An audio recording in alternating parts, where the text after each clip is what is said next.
Selamat malam teman-teman terkasih. Nah, jadi hari ini saatnya saya bercerita tentang 3 otot yang paling pertama mengalami penuaan. Dari otot-otot inilah proses penuaan tubuh kita dimulai. Usia tua datang mengetuk pintu tanpa kita sadari.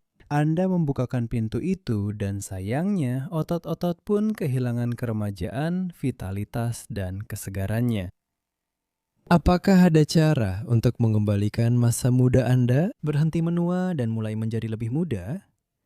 Saya sudah bisa melihat Anda ingin menanyakan hal itu. Tentu saja ada, teman-teman sekalian. Dan hari ini di kanal YouTube kita tidak hanya akan mengetahui otot-otot mana yang menua lebih dulu. Kita juga akan belajar bagaimana menghentikan proses ini dan membalikkan arahnya. Lihatlah diri Anda di cermin. Ambil foto untuk terakhir kalinya. Siapa yang Anda lihat di sana? Seorang lansia berusia 25-30 tahun? Tapi setelah Anda menonton video ini, cobalah lakukan saja latihan-latihan ini. Anda akan melihat perbedaan yang sangat besar. Pipi Anda akan memerah, rambut beruban akan rontok dan digantikan oleh rambut muda yang keriting dan segar seperti bunga dandelion. Kerutan-kerutan akan menghilang, hampir sepenuhnya lenyap. Menghilang dari wajah Anda dan digantikan oleh kulit yang kencang, segar, dan berbintik-bintik. Baik, cukup bicara. Kita beralih ke otot-otot ini. Otot apa ini? Yang pertama, otot sternocleidomastoid. Mengapa otot ini sangat penting dalam hidup kita? Kita tidak menggunakannya karena di bawahnya terdapat arteri karotis, dan tonus otot ini menentukan posisi kepala. Kondisi aliran darah ke otak kita juga secara langsung berkaitan dengan otot ini. Faktanya, selama hidup kita dalam aktivitas sehari-hari, otot sternocleidomastoid hampir tidak pernah mendapatkan beban. Mungkin otot ini sedikit tegang saat kita memutar kepala.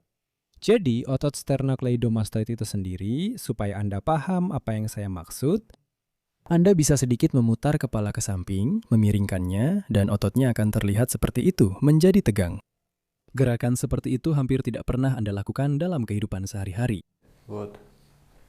Jika Anda sedang duduk dan misalnya ada sesuatu yang menetes dari atas, maka Anda akan melihat ke atas. Namun, ototnya pun hanya akan sedikit tegang. Karena struktur tubuh kita yang berjalan tegak dirancang sedemikian rupa sehingga untuk menoleh otot hampir tidak digunakan. Namun, jika kita adalah pelaku quadrobik, misalnya bergerak seperti kucing, jika ada yang tahu, silakan tulis. Jika Anda adalah pelaku quadrobik atau penggemar hobi horser, salam untuk mereka jika mereka menonton saya, maka otot-otot ini akan bekerja. Pada pelaku quadrobik, bukan pada penggemar hobi horser. Karena ketika Anda berada di atas 4 kaki dan memutar kepala, otot-otot itu cukup tegang. Pada hewan, otot-otot itu jadi berkembang dengan baik. Jika Anda tidak tertarik dengan quadrobing, sayangnya saya akan menunjukkan bagaimana secara rutin melatih otot ini. Otot kedua adalah otot trapezius. Apa keistimewaannya? Keistimewaannya adalah otot ini juga hampir tidak bekerja, bahkan pada pelaku quadrobik. Karena dalam kehidupan sehari-hari, hampir tidak ada yang membutuhkan gerakan tangan ke belakang. Kita jarang menggerakkan tangan ke belakang, kecuali jika kita sedang mengusir seseorang. Kita mengusir seseorang jika ada orang di belakang. Singkatnya, dalam kehidupan sehari-hari, tidak ada gerakan di mana lengan bergerak di belakang tubuh, apalagi ke belakang dan ke atas. Oleh karena itu, otot trapezius tidak terlibat dalam gerakan sehari-hari, dan akibat kelemahannya terjadi hal berikut. Bahu bergerak ke depan, dan lengan menggantung. Selain itu, muncul kelemahan pada lengan karena bundel saraf dan pembuluh darah terjepit oleh otot dada kecil. Warnanya juga berubah. Jika misalnya melihat tangan yang berwarna kebiruan, bisa terlihat adanya pemutihan, tanda bahwa bundel saraf dan pembuluh darah menjadi pendek. Lalu apa yang terjadi selanjutnya? Karena lengan dan bahu terdorong ke depan, pergerakan tulang rusuk menjadi terbatas, yang memperburuk pernapasan. Tidak ada seorang pun yang hidupnya diperpanjang oleh pernapasan yang buruk, dan tidak akan pernah memperpanjang hidup, jadi kita juga harus memperbaiki otot ini. Dan yang ketiga, coba luruskan tubuh Anda. Untuk itu, Anda harus mengerahkan tenaga. Karena bagian dada ini, lihat di sini, kita tandai dengan warna hijau. Dan bagian dari tulang belakang lumbal menjadi sangat kaku, hampir tidak bergerak, dan tidak memungkinkan Anda untuk meluruskan tubuh. Ini terjadi karena bagian atas otot perut lurus sangat memendek. Dan jarak antara processus xiphoideus yang terletak di tulang dada dan pusar akan berkurang seiring bertambahnya usia. Sedangkan jarak antara tulang kemaluan dan pusar justru bertambah. Artinya posisi panggul dan rongga dada berubah. Anda pikir itu tidak masalah? Tidak, itu buruk. Penurunan jarak menyebabkan rongga dada dan diafragma turun. Organ-organ dalam ikut turun yang mengganggu fungsinya dan mengubah ketegangan pada sistem ligamen. Hati punya ligamen bagi yang belum tahu. Begitu juga lambung, dan di dalam ligamen tersebut terdapat pembuluh darah serta saraf. Semua itu menjadi tegang dan terganggu, misalnya persarafan pada selaput lendir. Singkatnya, penurunan organ dalam tidak pernah menambah kesehatan siapapun. Untuk menghindari hal ini dan mengembalikan posisi normal, kita perlu memperbesar jarak ini serta meningkatkan mobilitas tulang rusuk.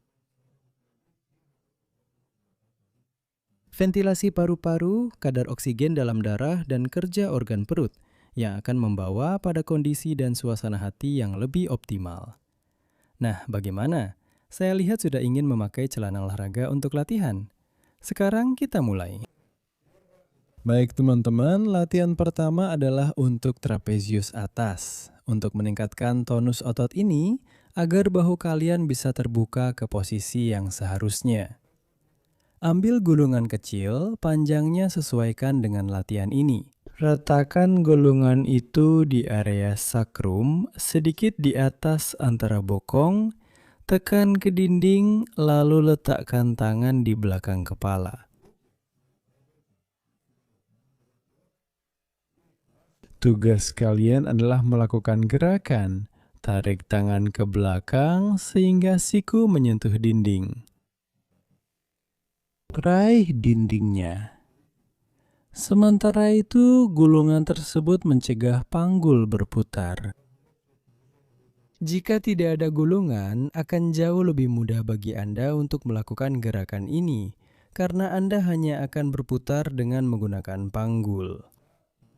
Namun, jika panggul diposisikan tetap, gerakan dilakukan dengan otot yang tepat, dengan menggerakkan tulang belikat ke arah yang benar.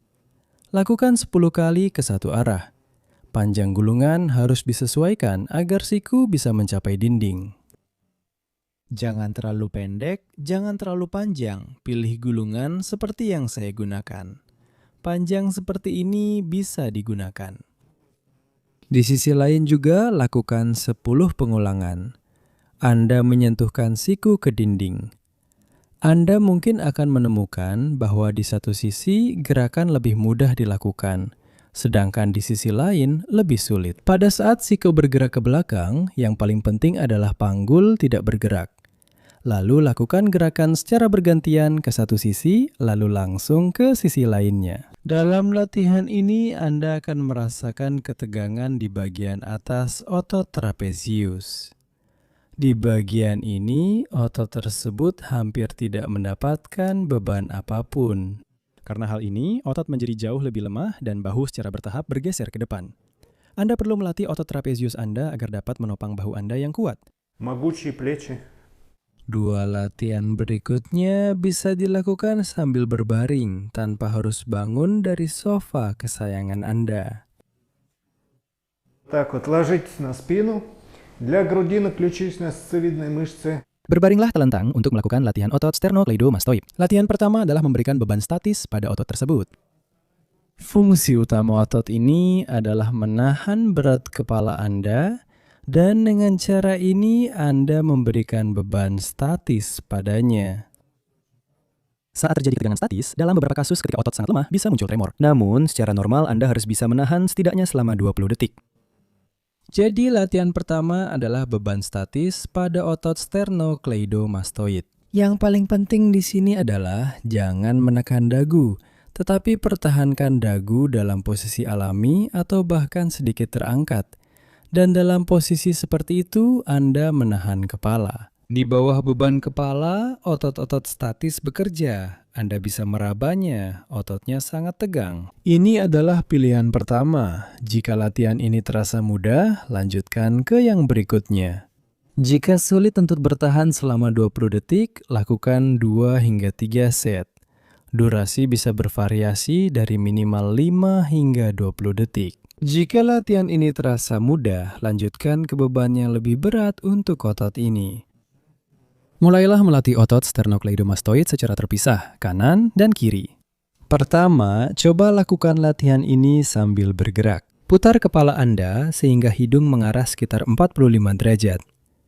Angkat dan turunkan kepala Anda. Anda tidak perlu menurunkannya sampai benar-benar ke bawah, biarkan kepala tetap sedikit terangkat. Dengan cara ini, otot sternocleidomastoid akan menegang karena berat kepala. Latih satu sisi, lalu sisi lainnya. Ulangi. Lakukan 2-3 set. Anda bisa melakukan 10 repetisi. Jika Anda seorang atlet, lakukan ini sambil menggunakan tangan Anda. Awalnya, cukup letakkan tangan Anda dan berat tangan akan menambah kesulitan saat mengangkat kepala. Lalu, Anda bisa sedikit menekan dengan tangan Anda. Dengan begitu, otot akan mendapatkan beban yang lebih besar. Di sini, Anda bisa memilih opsi yang paling cocok untuk Anda. Dan yang terakhir, inilah yang sudah kita bicarakan, yaitu bagian atas otot rectus abdominis menjadi lebih pendek. Dan ketika kita melatih otot perut, otot ini sering tidak terlibat dan justru semakin mendorong posisi membungkuk. Untuk meningkatkan mobilitas tulang belakang bagian dada dan melatih bagian atas otot rectus abdominis, gunakan roll. Berbaringlah di atasnya dengan roll diletakkan kira-kira di bawah tepi bawah tulang belikat. Jangan letakkan di bawah pinggang, itu yang paling penting. Berbaringlah di atasnya seperti ini. Rentangkan tangan Anda seperti ini, dan bagian atas otot rectus abdominis akan meregang. Berbaringlah dalam posisi ini, regangkan ototnya selama 30 detik hingga 1 menit. Selanjutnya, bagian paling menarik dari latihannya akan dimulai. Di sini, pegang siku Anda dan mulailah mengangkat kepala serta tangan sambil melihat ke atas.